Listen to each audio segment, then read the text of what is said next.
YS Jaganmohan Reddy గారు సంక్రాంతి అయిపోయిన తర్వాత నేను ప్రజల్లోకి వస్తా, పార్టీని బలోపేతం చేస్తా, వైఎస్ఆర్సీపీ పార్టీ కార్యకర్తలు, నాయకులు మీ అందరికి నేను అండగా ఉంటా, నేను వస్తున్నా, మీరందరూ అలా ఉండండి, ఎవరు రాజీనామాలు చేయొద్దు, నేను పార్టీకి అండగా ఉంటానంటూ జగన్మోహన్ రెడ్డి సంక్రాంతికి ముందు తన యొక్క పార్టీ కేడర్తో ఒక ఇంపార్టెంట్ మీటింగ్ పెట్టుకున్నాడు. జగన్మోహన్ రెడ్డి గారు సంక్రాంతి అయిపోయింది సార్, మీరేంటో సంక్రాంతికి ముందే లండన్లో వెళ్ళి కూర్చున్నారు. మీరు ఇప్పుడు పార్టీని బలోపేతం చేస్తానని చెప్పి వైఎస్ఆర్సీపీ పార్టీకి సంబంధించినటువంటి కార్యకర్తలకి ఊతం అందించారు. ఇక్కడ కార్యకర్తలు వెయిట్ చేస్తా ఉన్నారు. మీరేంటో లండన్లో కూర్చుంటే ఎలా సార్? వైఎస్ఆర్సీపీ పార్టీకి సంబంధించినటువంటి కేడర్లో కాస్త ఇప్పుడు అసంతృప్తి నెలకొంది. ఏదైతే చంద్రబాబు నాయుడు గారి యొక్క పరిపాలన వ్యతిరేకించేలా జగన్మోహన్ రెడ్డి నినాదాల మీద నినాదాలు తీశాడు. కట్ట టైం వచ్చేపాటికి జగన్మోహన్ రెడ్డి ప్రజల్లోకి వస్తున్నాడు, ఇంకా ప్రజల్లోకి వచ్చిన దాఖలాలు లేవు. మరి ఎందుకు అనౌన్స్మెంట్ చేశారు? నేను సంక్రాంతి అయిపోయిన వెంటనే వచ్చేస్తానని చెప్పాడు తప్ప ఏ సంక్రాంతికి వస్తాడో చెప్పలేదన్నటువంటి టాక్కు వైఎస్ఆర్సీపీ కార్యకర్తలో ఉంది ముఖ్యంగా. అంతే కదా, సంక్రాంతికి వస్తానని చెప్పి ఒక మాట చెప్పాడు. 2025లో సంక్రాంతికి వస్తానన్నాడు, 2026 సంక్రాంతికి వస్తానన్నాడు, 2027 సంక్రాంతికి వస్తానన్నాడు. క్లారిఫికేషన్ ఇవ్వాల. ఇది కూడా కార్యకర్తలు పట్టించుకోవాల. సంక్రాంతి అంటే ఏముంది, ఒక వారం రోజులు వచ్చేద్దని చెప్పి ఈ భ్రమలో ఉన్నారు. కానీ జగన్మోహన్ రెడ్డి ప్రస్తుతం లండన్ యొక్క పరిసర ప్రాంతాల్లో ఉన్నాడు తప్ప ఆంధ్ర రాష్ట్రంలో ప్రస్తుతం లేడు. అయితే జగన్మోహన్ రెడ్డి గారు ఒక్కసారి పార్టీని బలోపేతం చేస్తానని మాట్లాడుతున్నారు కదా, శభాష్, మంచిదే. ఎందుకంటే ఎక్కడ పడ్డామో అక్కడ లెగాలని చెప్పి ఒక కాన్సెప్ట్తో వెళ్తున్నారు కాబట్టి మంచిదే. కానీ మీరు అంటున్నారు చూసారా, కూటమి ప్రభుత్వాన్ని ఎండగడతా, నేనేంటో చూపిస్తా అని చెప్పి మాట్లాడుతున్నారు కదా. కూటమి ప్రభుత్వం చేసినటువంటి పనులు ఒకసారి గుర్తు చేసుకోండి. ఈ 7 నెలల పాలనలో ప్రభుత్వం వ్యతిరేకత రావడానికి ఏముంది? 7 నెలల్లో సూపర్ 6 పథకాలు పక్కన పెట్టేశారని చెప్పి మాట్లాడుతున్నారు కదా. ఏ పథకాలు పక్కన పెట్టారు సార్? ఒకసారి చెప్పండి. మీరు ఇదే 7 నెలల్లో 8 నెలల పరిపాలనలో మీరు నవరత్నాలని పెట్టారు కదా, ఎన్ని రత్నాలు అవలంబించారు సార్? ఒకసారి టాలీ చేసుకుందామా? ఈ రోజున కూటమి ప్రభుత్వం 7 నెలల పాలనలో 2 సూపర్ 6 పథకాలు అవలంబించారు. ఏదైతే 3000 రూపాయలు ఉన్న పెన్షన్ని 4000 రూపాయలు చేశారో అదొక పెన్షను, అదొక పథకం. రెండవదిగా దీపం పథకం. మహిళలకు ఉచితంగా ప్రతి సంవత్సరం 3 సిలిండర్లు ఇస్తానని చెప్పి వాగ్దానం చేసిన ప్రకారంగా దీపం పథకాన్ని కూడా రిలీజ్ చేశారు. అదే జగన్మోహన్ రెడ్డి గారు మీరు నవరత్నాలను పెట్టారు కదా, ఎన్ని రత్నాలు ఇచ్చారో ఒకసారి చెప్పండి. మీరు నెక్స్ట్ జనవరి ఎండింగ్లో ఏం చేశారంటే, ఏదైతే అమ్మఒడి అని చెప్పి 15,000 రూపాయలు వేస్తానని చెప్పారో ఆ పథకానికి మీరు శ్రీకారం చుట్టారు. అంటే 8 నెలల్లో ఏం చేశారు? ఆ ప్రభుత్వం అలా చేసింది, అప్పులు చూపించింది, ఇది చూపించింది, అడి చేసింది, ఇటు చేసింది, మొత్తం అప్పులు ఊబిలో కూర్చేసింది. మేము పరిపాలన ఎలా చేయాలని చెప్పి పెద్ద పెద్ద మీటింగ్లే పెట్టి మాట్లాడారు సార్.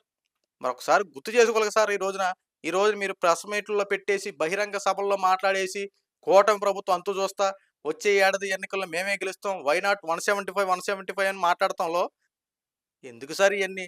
బురద జల్లే రాజకీయాలు చేయడం అవసరం మనకి? ఈ రోజున కూటమి ప్రభుత్వం చేస్తున్న పరిపాలన ఒకసారి చూడండి సార్. అన్న మాట ప్రకారం రావడం తొలి సంతకం డిఎస్సి మీద పెట్టింది సార్. దానికోసం ఈ రోజున 6 నెలల్లో ఇప్పటికి డిఎస్సి మీద ఇంకా నోటిఫికేషన్ రాలేదని చెప్పి కాస్త ఆందోళన ఉన్న ఈ రోజున డిఎస్సికి సంబంధించి ఎవరైతే కోచింగ్లు తీసుకుంటున్నటువంటి నిరుద్యోగులు ఉన్నారో వాళ్ళకి ప్రభుత్వమే ఉచిత ట్రైనింగ్ సెంటర్లు ఏర్పాటు చేసింది సార్ జగన్మోహన్ రెడ్డి సార్. ఒకసారి గుర్తుందా మీకు? ఈ రోజున ఇప్పటివరకు ఏమైనా చేసినటువంటి సంఘటనలు ఇలాంటివి ఏమైనా ఉన్నాయా? ఇలాంటివి ఉండవు కదా.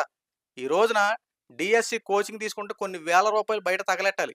అలాంటిది చంద్రబాబు నాయుడు గారు సంబంధిత ఏరియాల్లో ప్రతి నియోజకవర్గంలో ఆ యొక్క ఎమ్మెల్యేల సహాయంతో ప్రతి చోట డిఎస్సి ఉచిత ట్రైనింగ్ సెంటర్లు ఏర్పాటు చేశారు. మరి దీన్ని ఏమంటారండి? ఇప్పుడు డిఎస్సి ట్రైనింగ్ సెంటర్లు ఏర్పాటు చేశారు, వాళ్ళు కోచింగ్ తీసుకుంటున్నారు, ఒక నెలలో నోటిఫికేషన్ రిలీజ్ అవుద్ది, అప్లై చేస్తారు, ఉన్న పోస్టుల్లో ఖచ్చితంగా భర్తీకి ఫుల్ఫిల్ అవుతూ ఉంటుంది. అంతే కదా. పెన్షన్లు పెంచారు, నెక్స్ట్ అన్నా క్యాంటీన్లు రీఓపెన్ చేశారు, పోలవరాన్ని పరుగులు పెట్టిస్తా ఉన్నారు, అమరావతి రాజధాని పునఃప్రారంభించారు, ఉచిత ఇసుకను అవలంబించారు, మద్యం రేట్లు తగ్గించారు. ఇంకేంటి సార్ కావాల్సింది?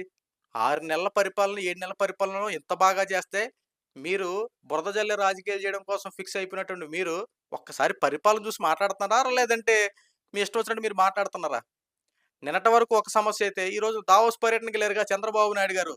ఈ అంశం మీద మీ వైఎస్ఆర్సీపీ సోషల్ మీడియాలో విస్తృత స్థాయి రాతలు. దావోస్ వెళ్ళి ఉపయోగం ఏంటి? పరిశ్రమలు లేవు, ఏమీ లేవు, అంతా అవుతుందే. చంద్రబాబు నాయుడు గారు మాటలు చెప్తారు కానీ చేతల్లో చూపించేది ఏముండదని చెప్పి మాట్లాడుతూ ఉన్నారు. ఈ రోజున ఆంధ్ర రాష్ట్రంలో వస్తున్నటువంటి పెట్టుబడులే కానీ పరిశ్రమలే కానీ ఒకసారి చూడండి. మీరు గతంలో దావోస్ పర్యటనకి వెళ్ళినప్పుడు సుమారు 2,50,000 కోట్ల రూపాయలకు సంబంధించినటువంటి భారీ పెట్టుబడులతో కూడినటువంటి పరిశ్రమలు ఆంధ్ర రాష్ట్రానికి రాబోతా ఉన్నాయని చెప్పి అబ్బా!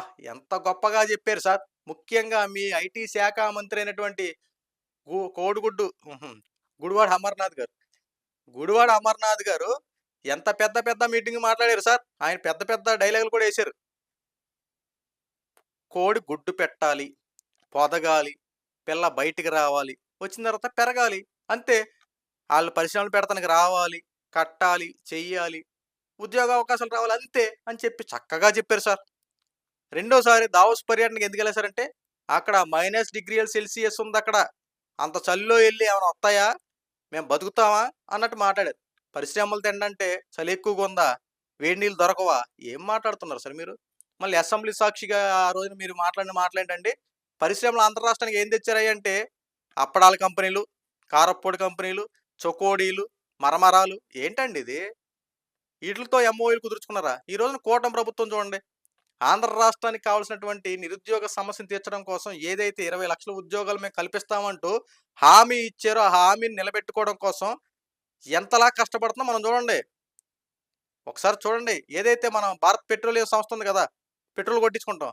ఆ భారత్ పెట్రోలియం సంస్థ వారు అమలాపురం సరిహద్దు ప్రాంతాల్లో రిఫైనరీ ఆయిల్ ప్రాజెక్ట్ ప్రారంభించబోతా ఉన్నారు. సుమారు ₹70,000 కోట్ల ప్రాజెక్ట్ అది.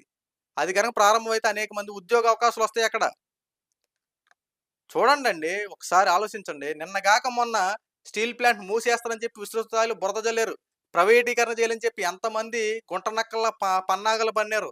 ఈ రోజున కూటమి ప్రభుత్వం మళ్ళీ స్టీల్ ప్లాంట్‌ని మళ్ళీ పునఃప్రారంభించి అనేక మందికి ఈ రోజు ఉద్యోగ అవకాశాలు దాంట్లో ఉన్నందరికీ భద్రత కల్పిస్తా ఉంది. మరి దీన్నేమంటారు? బురద జల్లడం ఒకటేనా? ఆంధ్ర రాష్ట్రంలో అభివృద్ధి జరుగుతుందా? పరిపాలన జరుగుతుందా? మాటలకే పరిమితమైందా? చేతల్లో చూపిస్తుందా? ఒకసారి మీరు కూడా తెలుసుకోవాలి గదా! జగన్మోహన్ రెడ్డి ఒకటండి. జగన్మోహన్ రెడ్డి ఒక ప్రెస్ మీట్ పెడతాడండి. ఆ ప్రెస్ మీట్ పెట్టిన తర్వాత జగన్మోహన్ రెడ్డి ఇలా చేశాడు. చంద్రబాబు నాయుడు అలా మోసం చేశాడని చెప్పి ఒక టైటిల్‌లో సాక్షి టీవీలో వచ్చేస్తది. ఇక దాన్ని పట్టుకొని సాక్షి పేపర్‌కెళ్ళద్ది. ఆ సాక్షి పేపర్‌ని సాక్షి టీవీలో పట్టినటువంటి వార్తల్ని వైఎస్ఆర్‌సీపీ సోషల్ మీడియాలో ప్రెజెంట్ చేస్తారు. వైఎస్ఆర్‌సీపీ సోషల్ మీడియా ప్రెజెంట్ అయిన తర్వాత అప్పుడు వైఎస్ఆర్‌సీపీకి సంబంధించినటువంటి సోషల్ మీడియా బ్యాచ్ ఉంటది కదా! Paytm batch. వీళ్ళందరికీ స్ప్రెడ్ అవుతా ఉంటది. ఇప్పుడు మొదలిక చంద్రబాబు అలాంటోడు, చంద్రబాబు ఇది, చంద్రబాబు అది మొదలెడతారు ఇకంతే. ఇంతకు అక్కడ ఏముండదు. చక్కగా కూటమి ప్రభుత్వం చేస్తున్న పరిపాలన ప్రజలందరూ స్వాగతిస్తా ఉన్నారు. ఎందుకంటే ఈళ్ళకి కూటమి ప్రభుత్వం ఇక్కడ మంచి పేరు వచ్చేస్తుంది కదా! ఈ మంచి పేరు అనేది రానీయకుండా జగన్మోహన్ రెడ్డి చేసేటువంటి వ్యాఖ్యలు. ఈ రోజున జగన్మోహన్ రెడ్డి సంక్రాంతి కోసం ముందు నువ్వు ప్రజల్లోకి ఎళ్ళవయ్యా జగన్మోహన్ రెడ్డి గారు. లండన్‌లో ఉంటే ఎలా? మీరన్న మాట ప్రకారం ఈరోజు ప్రజల్లోకెళ్ళండి.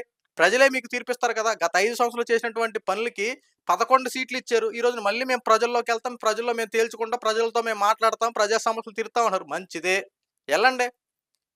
మీరు చేసిన మంచి పనులకి శాలువాలు కప్పాలి, సన్మానాలు కప్పాలని చెప్పన్నారు కదా! ఈ రోజు శాలువాలు కప్తారో, సన్మానాలు చేస్తారో ఒకసారి ప్రజల్లోకెళ్తేనే కదా తెలిసేది. మీ మీద వ్యతిరేకత వచ్చిందో, లేదంటే నిజంగా మీ పరిపాలన వచ్చి నిజంగా సెలవులు కప్తారేమో చూడాలి కదా! ఇప్పటికైనా కూటమి ప్రభుత్వం మీద బురద జల్లడం, శవ రాజకీయాలు చేయడం ఇయన్నీ పక్కన పెట్టేసి, మీరన్నట్టుగానే పార్టీ బలోపేతం కోసం కృషి చేయండి. ఎందుకంటే వైఎస్ఆర్‌సీపీ పార్టీకి సంబంధించిన నాయకులందరూ టీడీపీలోకో, జనసేనలోకో, బీజేపీలోకో చేరతా ఉన్నారు. రేపొద్దున మీరు ప్రజల్లోకొస్తానంటారు, కార్యకర్తలు బలోపేతం చేస్తానంటారు. కానీ అక్కడ ఉన్నటువంటి ప్రతి ఒక్కరు టీడీపీలో చేరతాం, బీజేపీలో చేరతాం, జనసేనలో చేరతాం అని చెప్పి వైసీపీలోళ్ళందరూ ఇటు వస్తా ఉన్నారు. మీరు ఒక్కరే మిగిలిపోతారేమో సార్. ఒకసారి చూసుకొని ముందు పార్టీ బలోపేతం కోసం కృషి చేయండి. సో, ఈ వీడియో మీకు నచ్చితే లైక్ చేయండి, షేర్ చేయండి. ఇలాంటి మరిన్ని అప్డేట్స్ కోసం మన ఛానెల్ సబ్స్క్రైబ్ చేసుకోండి. Thank you.